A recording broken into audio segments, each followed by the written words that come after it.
વિદ્યાર્થી મિત્રો, આપણે લાસ્ટ લેક્ચરમાં આમનોંધનું ચેપ્ટરનો અભ્યાસ કરતા હતા. એમાં આપણે 10 પ્રકારના વ્યવહારોની આમનોંધ કરી હતી.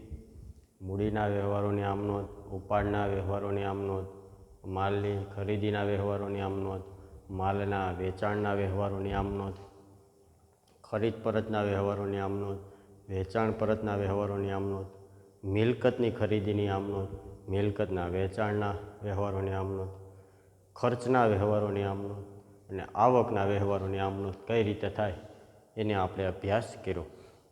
હવે આપણે બેંક સાથે થતા વ્યવહારોની આમનોંધ ભણીશું.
તો વિદ્યાર્થી મિત્રો, આપણે હવે બેંક સાથે થતા વ્યવહારોની આમનોંધ શીખવાની છે.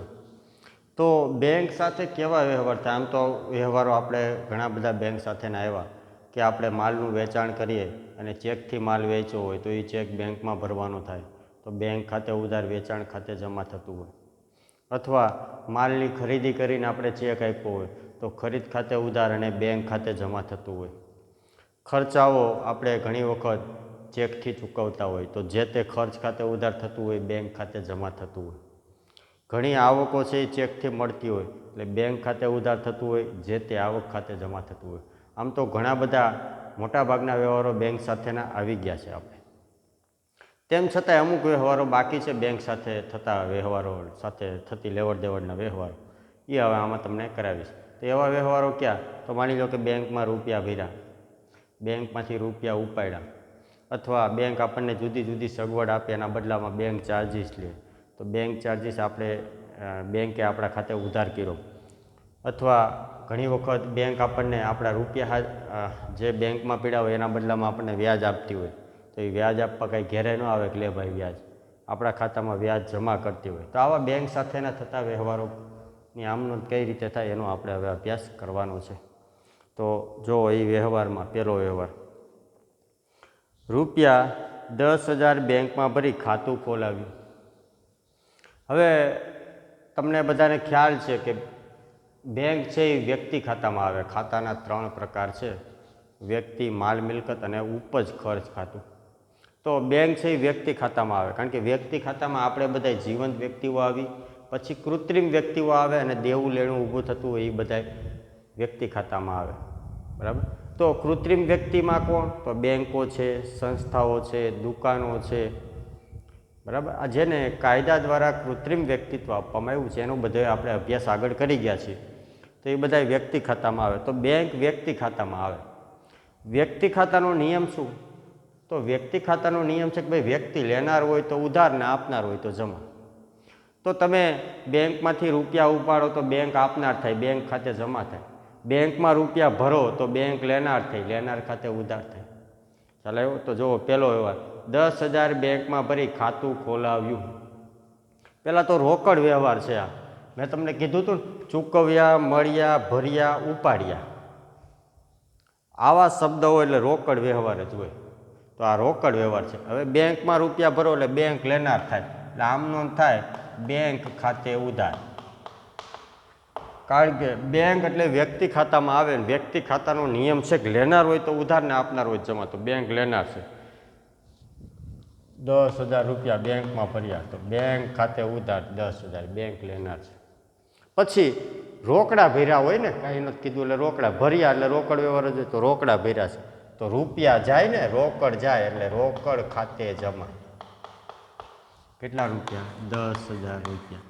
બાબત જેમાં હું પડતો નથી, બરાબર. બાબત જે આગળ મેં તમને કીધું એમ જે વ્યવહાર છે એનું એ ટૂંકમાં લખી નાખવાનું કે ભાઈ બેંકમાં ભર્યા તેના, બેંકમાં ભરીને ખાતું ખોલાવ્યું તેના, રૂપિયા 10,000 બેંકમાં ભર્યા તેના, જે લખવું હોય વ્યવહાર હોય એ લખી નાખો. તો બેંકમાં રૂપિયા ભર્યા તો રોકડ વ્યવહાર છે, બેંક લેનાર છે, વ્યક્તિ ખાતાના નિયમ મુજબ લેનાર હોય તો ઉધાર અને આપનાર હોય તો જમા. તો બેંક ખાતે ઉધાર. અને તે રૂપિયા જાય છે તો રોકડને માલ મિલકત ખાતાનો પ્રકાર લાગુ પડે. એનો નિયમ આવે તો ઉધાર, જાય તો જમા, તો રોકડ જાય છે. ચાલો બીજો વ્યવહાર. દુકાન ભાડા માટે 2,000 બેંકમાંથી ઉપાડ્યા. હવે જો આ ભર્યા હતા, ઉપાડ્યા, એટીએમથી ઉપાડ્યા હોય કે અહીંયા બ્રાન્ચે જઈને ઉપાડ્યા હોય, રૂપિયા ઉપાડ્યા ટૂંકમાં, તો આના વિરુદ્ધનું થશે. આ બેંકમાં તમે રૂપિયા ભર્યા તો બેંક લેનાર થઈ, રૂપિયા ગયા. હવે ઉપાડ્યા તો રોકડ આવે છે ને બેંક આપનાર છે. આનાથી વિરુદ્ધની આમ નોંધ થાય ને. રૂપિયા આવે છે, રોકડ આ ખાતે ઉધાર આવે તો ઉધાર થાય ને. આમાં રોકડ ગઈ હતી, જાય તો જમા. રોકડને માલ મિલકત ખાતાનો પ્રકાર લાગુ પડે. આવે તો ઉધાર, જાય તો જમા. તો આમાં રોકડ ગઈ હતી, આમાં રોકડ આવે છે એટલે રોકડ ખાતે ઉધાર. આમાં બેંક લેનાર હતી, વ્યક્તિ ખાતાના નિયમ મુજબ લેનાર ખાતે ઉધાર. આમાં ઉપાડ્યા છે એટલે બેંક આપનાર છે, એટલે બેંક આપનાર હોય તો વ્યક્તિ ખાતાના નિયમ મુજબ આપનાર ખાતે જમા, બેંક ખાતે જમા. કેટલા રૂપિયા ઉપાડ્યા છે? તો 2,000. 2,000 રૂપિયા. ખ્યાલ આવ્યો વિદ્યાર્થી મિત્રો? તો બેંકમાં આમ તો આ વ્યવહારો બધા આગળ આવી ગયા છે. બેંકમાં રૂપિયા ભરો, બેંક લેનાર થાય, બેંક ખાતે ઉધાર, રૂપિયા જાય, રોકડ ખાતે જમા. બેંકમાંથી ઉપાડો તો રૂપિયા આવે, બેંક આપનાર થાય, બેંક ખાતે જમા. આ ભર્યા, આ ઉપાડ્યા. ચાલો એના પછી લારી ભાડા માટે રૂપિયા 2,000 બેંકમાંથી ઉપાડી લારી ભાડું ચૂકવ્યું. આ તો આવી ગયા છે ખર્ચના વ્યવહારોમાં. આ બધા વ્યવહારો આવી ગયા કે ખર્ચની ચૂકવણી કઈ રીતે થાય. તો રોકડેથી થાય અને ચેકથી થાય. તો લારી ભાડા માટે ઉપાડ્યા છે, લારી ભાડું ચૂકવું છે. તો કોઈ પણ ખર્ચ ચૂકવો, હમણાં જ ખર્ચના વ્યવહારો આગળના લાસ્ટ લેક્ચરમાં પૂરા થયા કે કોઈ પણ ખર્ચ ચૂકવો એટલે ખર્ચ શું થાય? હંમેશા ઉધાર થાય. ઉપજ ખર્ચ ખાતાના નિયમ મુજબ ખર્ચ હોય તો ઉધાર ને આવક હોય તો જમા. તો ખર્ચનું નામ શું છે? લારી ભાડું. તો લારી ભાડા ખાતે ઉધાર. કેટલા રૂપિયા? તો 200 રૂપિયા ઉપાડ્યા, તો 200 રૂપિયા. લારી ભાડા ખાતે ઉધાર 200. અને તે બેંકમાંથી ઉપાડ્યા ને તો બેંક આપનાર થઈ, આપનાર ખાતે જમા થાય ને, બેંક ખાતે જમા. કેટલા રૂપિયા? 200. એટલે બેંકમાંથી રૂપિયા ઉપાડી લારી ભાડું ચૂકવું તો લારી ભાડું ખર્ચ છે, ખર્ચ ઉધાર થાય. એટલે બેંકમાંથી રૂપિયા ઉપાડ્યા, બેંક આપનાર છે, બેંક ખાતે જમા. બરાબર. આ ઉપાડ્યા જ હતા પણ એ કોઈ ખર્ચ ચૂકવવા નહોતા ઉપાડ્યા. બીજા વ્યવહારમાં ધંધામાં રાખવા માટે ઉપાડ્યા હતા. એટલે ધંધામાં રૂપિયા આવ્યા, રોકડ આવી, રોકડ ખાતે ઉધાર. આ તો લારી ભાડું ચૂકવવા માટે ઉપાડ્યા, લારી ભાડું ચૂકવી દીધું એટલે રોકડને બદલે લારી ભાડા ખાતે ઉધાર. ચાલો ચોથો વ્યવહાર. વિદ્યાર્થી મિત્રો, એક ચોથો વ્યવહાર લખવાનો વચ્ચે ભૂલાઈ ગયો છે, એ તમે લખી નાખો. લખી નાખો વચ્ચે ચોથો વ્યવહાર. ત્રીજા પછી જો સીધો 5મો છે. ચોથો વ્યવહાર નીચે લખી નાખો ગમે ત્યાં આડાવડું વચ્ચે. ચોથા વ્યવહાર લખો. બેંકમાં ભર્યા રૂપિયા 5,000. બેંકમાં ભર્યા રૂપિયા 5,000. ચોથો વ્યવહાર લખવાનો ભૂલાઈ ગયો છે એટલે લખી નાખો. બેંકમાં ભર્યા રૂપિયા 5,000. હવે એની આમનોંધ તો છે જો, આની આ જ આમનોંધ છે. પહેલા વ્યવહારમાં બેંકમાં રૂપિયા ભર્યા હતા, ફરી પાછા ચોથા વ્યવહારમાં ભર્યા. આમનોંધ શું થાય? એની એ જ થાય. બેંક ખાતે ઉધાર કે રોકડ ખાતે જમા. રૂપિયા 10,000ના બદલે હવે કેટલા થઈ જાય? 5,000. પહેલી આમનોંધ હતી એની એ. પહેલી આમનોંધમાં બેંકમાં ભર્યા હતા, બીજી આમનોંધમાં પણ ચોથી આમનોંધમાં પણ બેંકમાં ભર્યા. એટલે આની આ જ આમનોંધ છે. જો આમનોંધ તો લખેલી જ, ખાલી વ્યવહાર લખવાનો ભૂલાઈ ગયો. ચાલો 5મો વ્યવહાર વાંચો. હવે ધ્યાન રાખજો. બેંકે રૂપિયા 500 બેંક ચાર્જીસના ઉધાર્યા.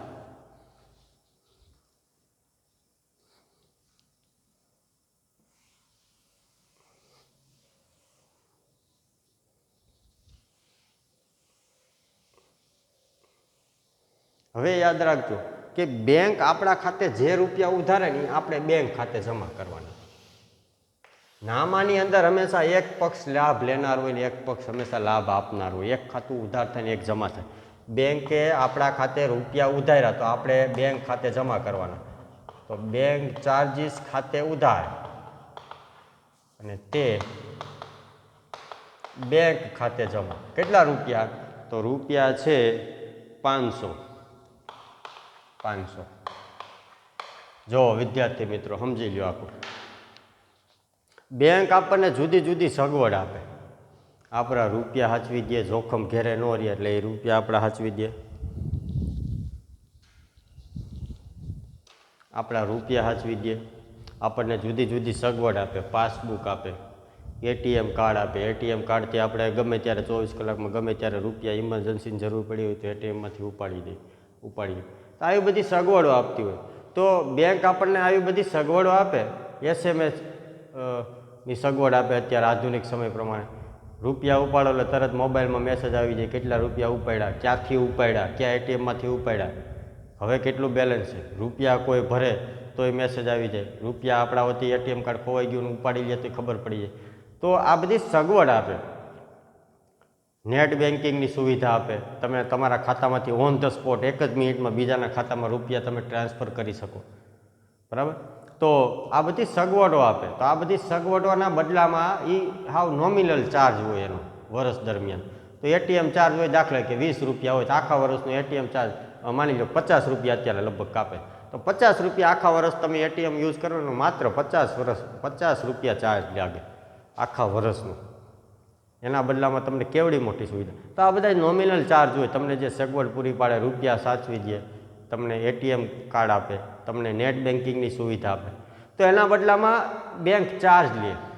તો ચાર્જ લેવા કંઈ ઘેરે ન આવે કે ભાઈ લાય 500 રૂપિયા અમે તને આ બધી સુવિધા આપી. તમારું બેંકમાં ખાતું છે જ ને, તમારું બેલેન્સ ઘટાડી નાખે. માની લો કે 10,000 રૂપિયા બેલેન્સ હોય, આખા વર્ષનો 500 રૂપિયા ચાર્જ લાગ્યો આ બધી સગવડો આપી એના બદલામાં.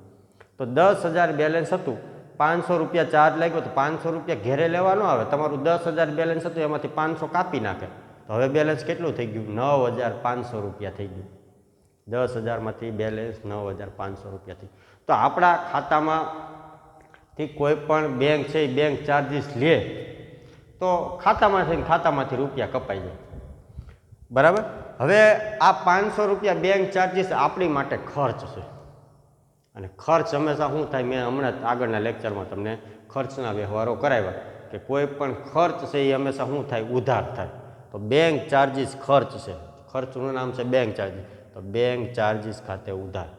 ઉપજ ખર્ચ ખાતાના નિયમ મુજબ ખર્ચ થાય તો ઉધાર અને આવક થાય તો જમા. તો બેંક ચાર્જીસ ખર્ચ છે એટલે બેંક ચાર્જીસ ખાતે ઉધાર. હવે આ રૂપિયા આપણે કંઈ રોકડા નથી ચૂકવા ચાર્જીસના. બેંકમાં ખાતું હતું એમાંથી રૂપિયા કપાઈ ગયા. તો બેંક લાભ આપનાર થઈ ને.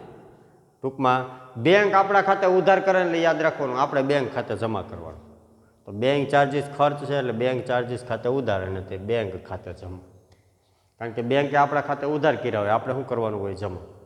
એટલે બેંક ચાર્જીસ ખાતે ઉધાર, બેંક ખાતે જમા. એના પછીનો વ્યવહાર આવકનો છે, આનાથી વિરુદ્ધનો. જો બેંકે 1,000 વ્યાજના જમા કર્યા તો બેંક આપણને પેલા આમનું લખી નાખું.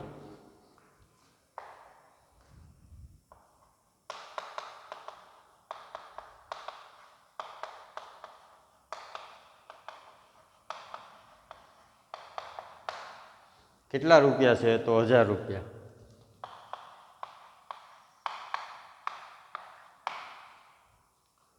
જો બેંક આપણને જુદી જુદી સગવડ આપે, એના બદલામાં બેંક ચાર્જીસ લે. અને બેંકમાં આપણા રૂપિયા જમા હોય તો એ બેંક છે એના બદલામાં આપણને આવક. આ બેંક ચાર્જીસ એ આપણી માટે ખર્ચ છે અને બેંક વ્યાજ એ આપણી માટે આવક છે. આ ખર્ચનો વ્યવહાર હતો, આવકનો. બેંકમાં આપણા માની લો 50,000 રૂપિયા પડ્યા છે તો એ 50,000 બેંક છે આપણને સેવિંગ એકાઉન્ટનો અત્યારે નિયમ છે કે 3.5% કે 4% આપણને વ્યાજ આપે. એ 50,000 રૂપિયા છે એ પાછા કોકને એને લોન તરીકે 12%ના વ્યાજે લોન તરીકે આપ્યા હોય. તો આ જે ડિફરન્સમાં આવે ને એ બેંકની આવક હોય. બેંક કંઈ ફેક્ટરી નથી રૂપિયાની કે રૂપિયા છાપી અગર. બેંકને રૂપિયા છાપવાનો કોઈ અધિકાર જ નથી, રિઝર્વ બેંકને છે. બરાબર? તો બેંક કાંઈ રૂપિયા છાપી ન હોય, બેંકમાં કાંઈ વસ્તુની લેવડ દેવડ નથી થતી. તો આ બધા કર્મચારીઓના પગાર, આ બેંક બ્રાન્ચ હોય એના ભાડા, આવડા બધા મેન્ટેનન્સ ખર્ચ ક્યાંથી કાઢે? તો આપણા રૂપિયા માની લો 50,000 બેંકમાં પડ્યા છે ને એમાં આપણને 3.5% કે 4% સેવિંગ એકાઉન્ટ ઉપર વ્યાજ આપે. કરંટ એકાઉન્ટ હોય તો વ્યાજ જ ન હોય.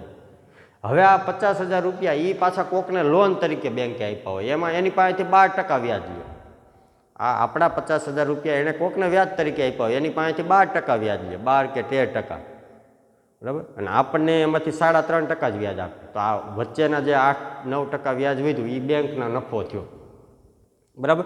તો આપણા બેંકમાં અને આ જે નફો થયો એમાંથી એ બધા ખર્ચાઓ કાઢતી. તો આપણા બેંકમાં નાણાં પડ્યા રહેતા હોય, રૂપિયા જમા હોય, તો એની ઉપર બેંક આપણને વર્ષ દર 3 મહિને કે દર 6 મહિને આપણને વ્યાજ આપતી હોય, બરાબર. તો એ વ્યાજ આપવા મેં તમને કીધું એમ કે ઘેરે ન આવે કાલે ભાઈ 1,000, તમારું બેંકમાં ખાતું જ છે, બેલેન્સ વધારી ગયા, 10,000 બેલેન્સ હતું, 1,000 રૂપિયા બેંક વ્યાજ મળ્યું તો હવે બેલેન્સ 11,000 થઈ ગયું. બેંક ચાર્જીસ એ ખર્ચ છે, એનાથી બેલેન્સ ઘટે. બેંક વ્યાજ એ આવક છે, એનાથી બેલેન્સ વધે. તો ખ્યાલ આવ્યો. અને બેંક ચાર્જીસ ખર્ચ છે, ખર્ચ ઉધાર થાય, બેંક ચાર્જીસ ખાતે ઉધાર કર્યું. બેંક વ્યાજ આવક છે, અને આવક હંમેશા શું થાય, આપણે આગળ ભણી જ ગયા છીએ કે કોઈ પણ આવક મળે એટલે આવક હંમેશા શું થાય, જમા. તો આની આમનું આનાથી વિરુદ્ધ નહીં થાય. બેંક ખાતે ઉધાર, બેંક આપણા ખાતે જમા કરે ને યાદ રાખજો, આપણે બેંક ખાતે ઉધાર કરવાનું. એટલે બેંક ખાતે ઉધાર અને આવકનું નામ છે બેંક વ્યાજ, એટલે બેંક વ્યાજ ખાતે જમા. તો વિદ્યાર્થી મિત્રો, બેંક ચાર્જીસ ખર્ચ કહેવાય, બેંક ચાર્જીસ ખાતે ઉધાર. બેંક ચાર્જીસના બેંકે ઉધાર્યા તો આપણે બેંક ખાતે જમા કરવાના. બેંક વ્યાજના જમા કર્યા તો બેંક વ્યાજના આપણી ખાતે એને જમા કર્યા તો આપણે બેંક ખાતે ઉધાર કરો. અને બેંક વ્યાજ છે એ આવક છે, એટલે આવક જમા થાય. તો બેંક સાથેના વ્યવહારોની આમનોંધ હતી. બાકી મોટાભાગના વ્યવહારો તો અત્યાર સુધી તમારે વારંવાર ભણવામાં આવ્યા જ છે કે માલનું વેચાણ ચેકથી કરો, માલની ખરીદી ચેકથી કરો, ખર્ચા ચેકથી ચૂકવો, આવકો ચેકથી મળે. પણ આટલા કેટલાક વ્યવહારો, અમુક વ્યવહારો નવા હતા, બરાબર, એ મેં તમને કરાવી દીધા. ચાલો હવે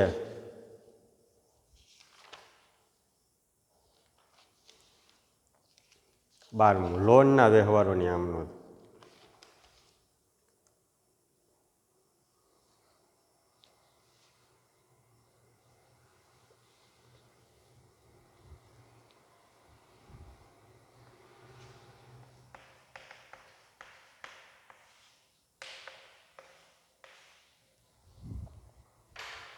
હવે બે જ રહ્યું, આ લોનના વ્યવહાર, એના પછી અન્ય રીતે ગયેલ માલના વ્યવહાર, પછી આપણે સ્વાધ્યાય શરૂ કરવાનું છે. મોટાભાગના વ્યવહારોની આમનોંધ આવી ગઈ. લોન એટલે આપણે કોઈ પાસેથી રૂપિયા ઉછીના લઈએ. લોનના 2 પ્રકાર હોય વિદ્યાર્થી મિત્રો. કાં આપણે લોન લીધી હોય ને કાં કોકને લોન આપી હોય. લીધેલી લોન છે એ આપણે રૂપિયા ઉછીના લીધા કહેવાય, અને આપેલી લોન છે એટલે ધિરાણ કર્યું કહેવાય. ધીરેલ લોન કહે ને, ઘણી વખત ધિરાણ શબ્દ તમે સાંભળ્યો હોય છે. ધિરાણ એટલે ઉછીનું આપવું. તો લોન 2 પ્રકારની હોય, લીધેલી લોન હોય અને બીજી હોય આપેલી લોન. લીધેલી લોન હોય તો યાદ રાખજો, જ્યારે આપણે લોન લઈ ત્યારે યાદ રાખજો, લીધેલી લોન, જો આમાં વ્યવહારો આપ્યા જ છે, લીધેલી લોન હોય તો યાદ રાખજો કે આપણે લીધેલી લોન એટલે રૂપિયા ઉછીના લીધા. હમણાં હું તમને કરાવું, આમાં વ્યવહાર આપ્યા છે. તો રૂપિયા ઉછીના લ્યો તો રોકડ આવે કે જાય? આવે ને, એટલે રોકડ ખાતે ઉધાર. રૂપિયા લીધેલી લોનમાં રૂપિયા આવે, જો ચેકથી મળતા હોય તો બેંક ખાતે ઉધાર, બરાબર. એટલે રોકડ કે બેંક ખાતે ઉધાર.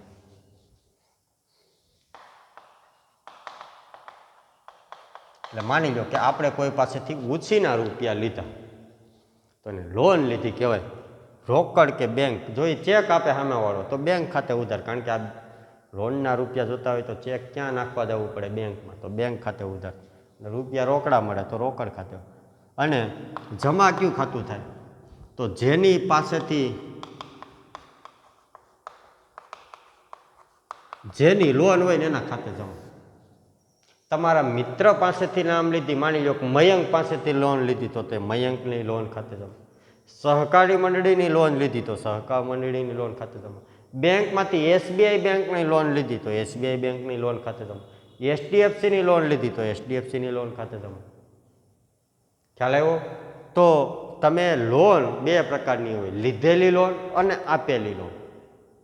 તો લીધેલી લોન એટલે રૂપિયા ઉછીના લીધા, રોકડ આવે અથવા ચેક મળ્યો હોય તો બેંક ખાતે ઉધાર. રોકડ કે બેંક ખાતે ઉધાર, અને જેની લોન હોય એના ખાતે જમા. બીજું હોય આપેલી લોન. આપેલી એટલે આપણે કોકને ઉછીને આપ્યા હોય. તો હવે એની આમનો શું થાય? તો આના વિરુદ્ધની થાય.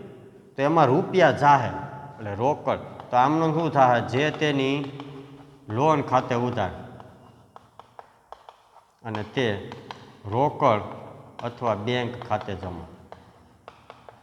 એટલે જેની લોન હોય એના ખાતે ઉધાર અને રૂપિયા જાય ને આપણે ઉછીને આપીએ એટલે રોકડ જાય તો જમા, અથવા ચેક આપ્યો હોય તો બેંક ખાતે જમા. તો આ રીતને આપણે લોનના વ્યવહારોનો અભ્યાસ કરીએ. ચાલો, પહેલો વ્યવહાર છે.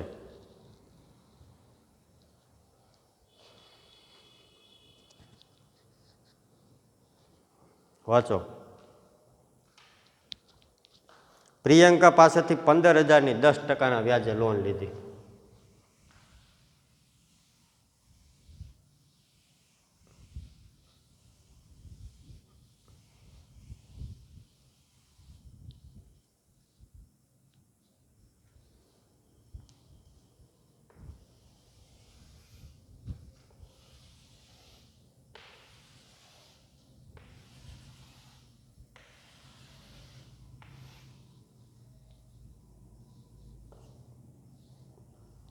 લીધેલી લોન છે વિદ્યાર્થી મિત્રો. વાંચો. પ્રિયંકા પાસેથી ₹15,000ની 10%ના વ્યાજે લોન લીધી. રૂપિયા ઉછીના લીધા ને, હું આમ નોંધ થશે, કાંઈ નથી કીધું. એટલે રોકડ ખાતે ઉધાર. રોકડ ખાતે ઉધાર. અને કોની લોન છે? ખાલી પ્રિયંકા ખાતે જમા નહીં લખવાનું હો, લોન શબ્દ આવવો જોઈએ. તે પ્રિયંકાની લોન ખાતે જમા. જો અહીંયા એવું પણ લખી શકો, પ્રિયંકાની 10%ની લોન ખાતે જમા. ખ્યાલ આવ્યો? તો રોકડ ખાતે ઉધાર, તે પ્રિયંકાની લોન ખાતે જમા. જે તેની લોન એટલે પ્રિયંકાની લોન છે તો પ્રિયંકા લોન ખાતે જમા. ચાલો, એના પછી બીજો વાંચો. SBIમાંથી 20,000ની લોન લીધી. આનું આજ રોકડ ખાતે ઉધાર. હવે કોની લોન છે? SBIની. તો તે SBIની લોન ખાતે જમા. ચાલો એવું. ચાલો, એના પછી નીરવને 10,000 ઉછીના આપ્યા. જો નીરવે એવું નથી કીધું, નીરવે તો નીરવ આપણને આપતો હોય તો આનું આ જ થાય. પણ નીરવને હવે આપણે કોકને ઉછીને આપી છે. નીરવને ઉછીને આપ્યા એટલે આપણે હવે નીરવને ઉછીને આપ્યા, એનો મતલબ એક લોન તરીકે આપ્યા. તો આ વિરુદ્ધની આમનો થાય. હવે આપેલી લોન છે, આપણે આપેલી લોન છે, તો આમનો શું થાય? નીરવની લોન ખાતે ઉધાર, તે રોકડ ખાતે જમા. તો નીરવની લોન ખાતે ઉધાર, તે રોકડ ખાતે જમા. ચાલો, એના પછી હવે લાસ્ટમાં અન્ય રીતે ગયેલ માલના વ્યવહારોની આમ નોંધ.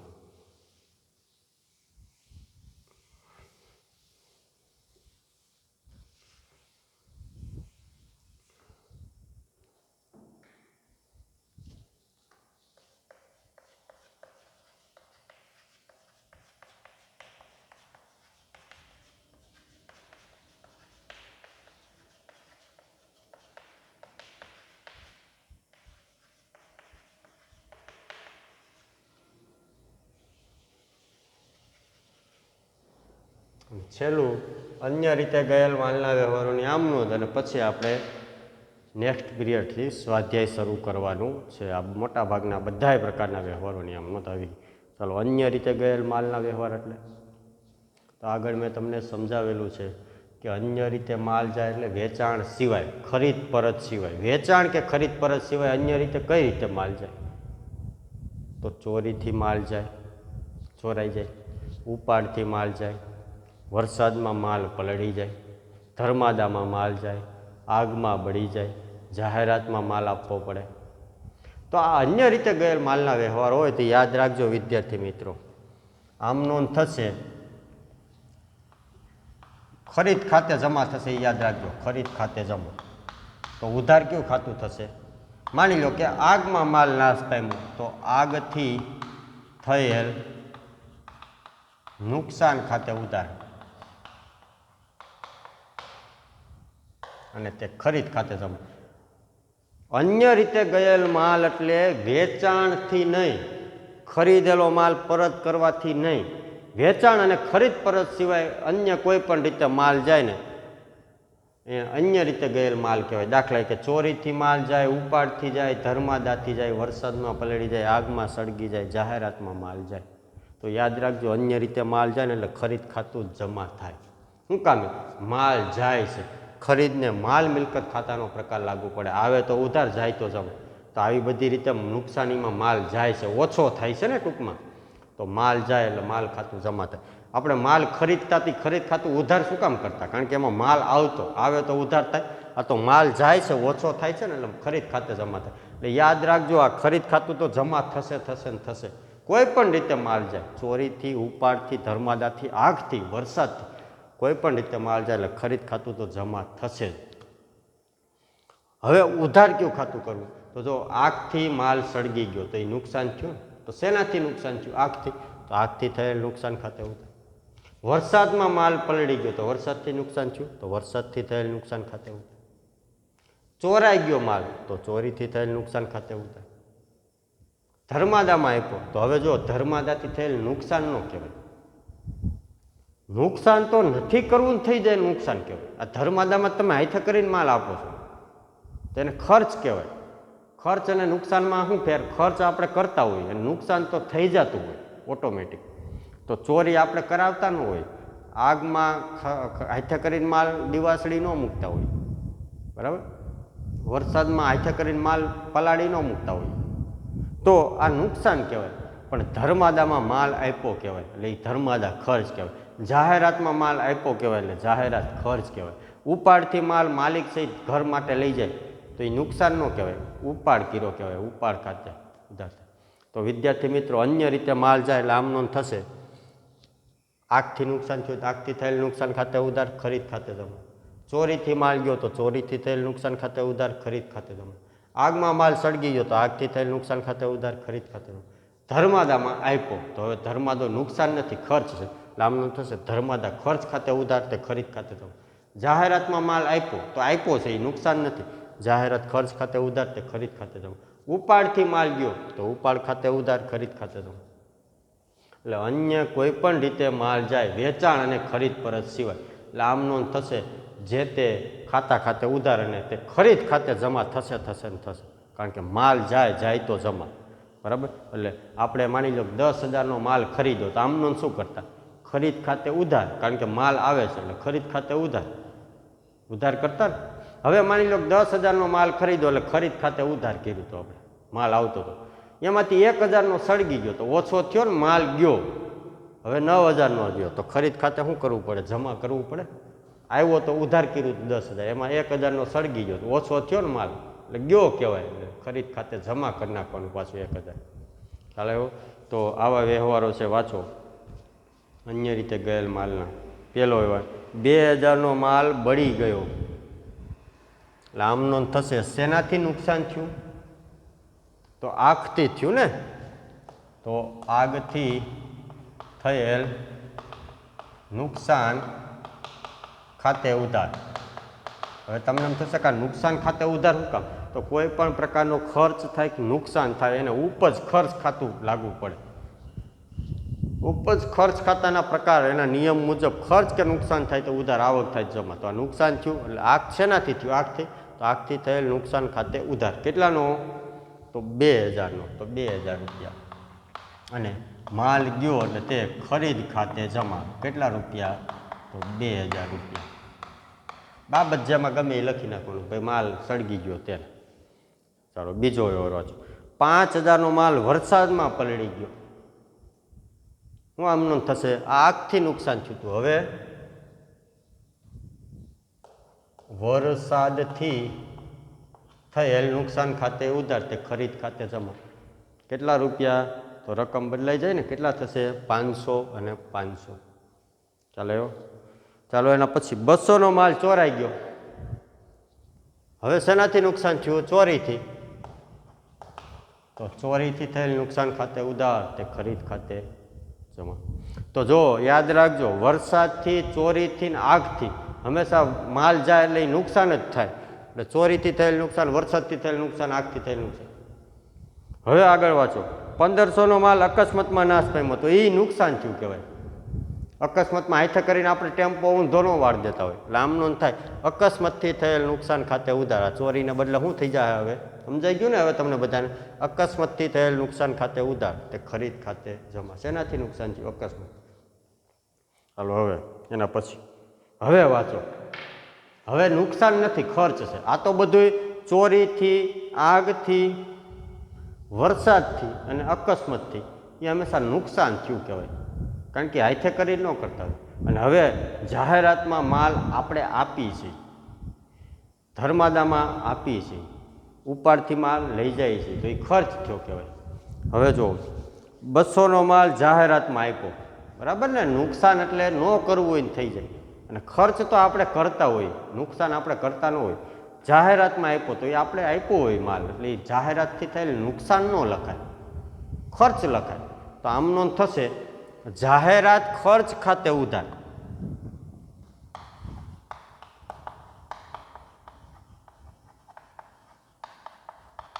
અને તે ખરીદ ખાતે જમા. અહીંયા જાહેરાતથી થયેલ નુકસાન નહીં લખવાનું, કારણ કે જાહેરાત ખર્ચ આપણે કરીએ છીએ, આ નુકસાન તો થઈ જાય છે. એટલે ચોરીથી, આગથી, વરસાદથી, અકસ્માતથી માલ જાય તેમાં લખવાનું જે તેનાથી નુકસાન થયેલ ખાતે ઉધાર. આગથી ચોરી આગથી, ચોરીથી ચોરીથી, હમણાં કર્યું. અને જાહેરાત આપણે નુકસાન ન કહેવાય, આપણે કરી છે જાહેરાત, તો જાહેરાત ખર્ચ ખાતે ઉધાર, તે ખરીદ ખાતે જમા. ચાલો એના પછી 800નો માલ ધર્માદામાં આપ્યો, તો એ ધર્માદો નુકસાન ન કહેવાય, આપણે કરીએ છીએ ધર્માદો, એટલે આમનો થશે ધર્માદા ખર્ચ ખાતે ઉધાર, તે ખરીદ ખાતે જમા. ધર્માદા જોજો, આમનો જોતા જઈજો, બરાબર. ધર્માદા ખર્ચ ખાતે ઉધાર, તે ખરીદ ખાતે જમા. ચાલો એના પછી 1200નો માલ અંગત વપરાશ માટે લઈ ગયા, ઉપાડ કર્યો કહેવાય. જો અંગત એટલે મેં તમને કીધું, અનાજની દુકાન વેપારી હોય તો ઘેરે અનાજ કઠોળ થઈ રહીએ તો કાંઈ બજારમાં લેવા ન જાય, પોતાની જ દુકાન છે, તો ધંધાનો માલ ઘરના ઉપયોગ માટે લઈ જાય તો એ ઉપાડ કર્યો કહેવાય. તો આમનું થાય ઉપાડ ખાતે ઉધાર, તે ખરીદ ખાતે જમા. ઉપાડના વ્યવહારો મેં તમને સમજાવી દીધા છે, બીજું જ આવ્યું હતું, બીજા પ્રકારના વ્યવહારો. ઉપાડથી થતા વ્યવહારોની આમનો, બરાબર. પહેલાં મૂડીથી થતા વ્યવહારોની આમનો, પછી ઉપાડથી વ્યવહારોની આમ. એમાં મેં તમને સમજાવ્યું હતું કે ઉપાડ રોકડેથી માલ કે મિલકતનો થાય, બરાબર. અંગત ઉપયોગ માટે ધંધામાંથી માલ મિલકત કે રોકડ લઈ જાય તો ઉપાડ કર્યો કહેવાય. અને ઉપાડ થાય એટલે ઉપાડ ખાતું હંમેશા ઉધાર થાય, કોઈ દિવસ જમા ન થાય. એટલે આમનો થાય ઉપાડ ખાતે ઉધાર, તે ખરીદ ખાતે જમા. તો જો બધી આમનોંધમાં ખરીદ ખાતે જમા થયું. તો અન્ય રીતે ગયેલ માલ એટલે વેચાણથી નહીં, ખરીદ પરતથી નહીં, વેચાણ અને ખરીદ પરત સિવાય અન્ય રીતે માલ જાય તો અન્ય રીતે ગયેલ માલના વ્યવહારો કહેવાય. ચોરીથી, ઉપાડથી, ધર્માદાથી, વરસાદથી, જાહેરાતથી, બરાબર, ઉપાડથી, આ બધા વ્યવહારો જો ખરીદ ખાતે જમા થયું. તો વિદ્યાર્થી મિત્રો, આ બધા વ્યવહારો આપણે અહીંયા પૂરા કરીએ છીએ. મોટા ભાગના બધા વ્યવહારો આવી ગયા, અમુક અમુક વ્યવહારો હવે નવા આવશે. હવે સ્વાધ્યાય શરૂ કરી, એટલે હવે સ્વાધ્યાય શરૂ કરશો એટલે હવે તમને બધી ખબર પડશે, કારણ કે મેં જેટલા પ્રકારના વ્યવહારો આવે ને બધા કરાવી દીધા.